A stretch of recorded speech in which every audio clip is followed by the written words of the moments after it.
Informasi lain, saudara, menanggapi permintaan amnesti yang dilontarkan ex-Wamenakar Kepala Kantor Komunikasi Kepresidenan Hasan Nasbi menegaskan Presiden Prabowo Subianto tak akan membela bawahannya yang terlibat korupsi. Hasan menegaskan Presiden telah berulang kali memerintahkan jajarannya untuk tidak korupsi. Terkait bantahan Noel soal keterlibatannya di kasus pemerasan, Hasan mengajak publik untuk mengikuti dan menyerahkan kasus yang menjerat Noel kepada penegak hukum. Sebelumnya, ex-Wamenakar Immanuel Ebenezer sempat melontarkan permintaan amnesti usai ditetapkan sebagai tersangka oleh Komisi Pemberantasan Korupsi dalam kasus dugaan pemerasan dalam sertifikasi keselamatan dan kesehatan tenaga kerja atau K3. Buka dulu. Kasih jalan dulu, Bang. Buka dulu.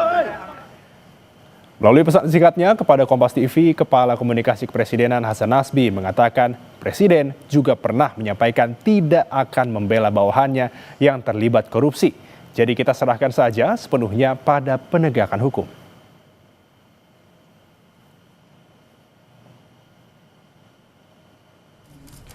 Indonesia Corruption Watch atau ICW menilai permintaan amnesti yang dilontarkan ex-Wamenakar Immanuel Ebenezer tak lepas karena adanya presiden serupa usai Sekjen PDI Perjuangan Hasto Kristianto diberikan amnesti.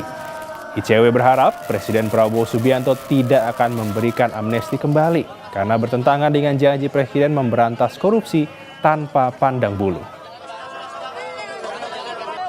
Dan pada saat itu ketika Presiden mengeluarkan abolisi dan amnesti memang ICW mengkhawatirkan ini akan dijadikan sebagai presiden gitu ya untuk tersangka kasus korupsi berupaya atau mengharapkan atau bahkan Presiden Prabowo juga memberikan amnesti tersebut. Tapi saya rasa seharusnya Presiden Prabowo paham betul ya bahwa pemberian amnesti kepada tersangka kasus korupsi itu bukan hal yang sejalan dengan komitmen pemberantasan korupsi Presiden gitu.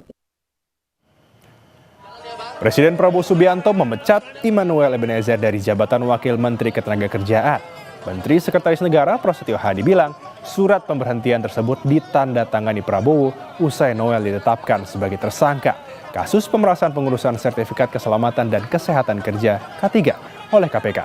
Prasetyo menyebut pemerintah menyerahkan seluruh proses hukum kasus pemerasan yang dilakukan Noel kepada aparat penegak hukum.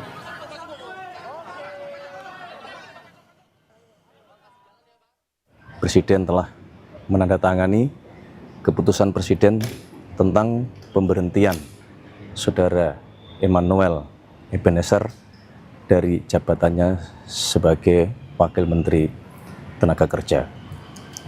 Selanjutnya kami menyerahkan seluruh proses hukum untuk dijalankan sebagaimana mestinya dan kami berharap ini menjadi pembelajaran bagi kita semuanya, terutama bagi seluruh anggota Kabinet Merah Putih dan seluruh pejabat pemerintahan.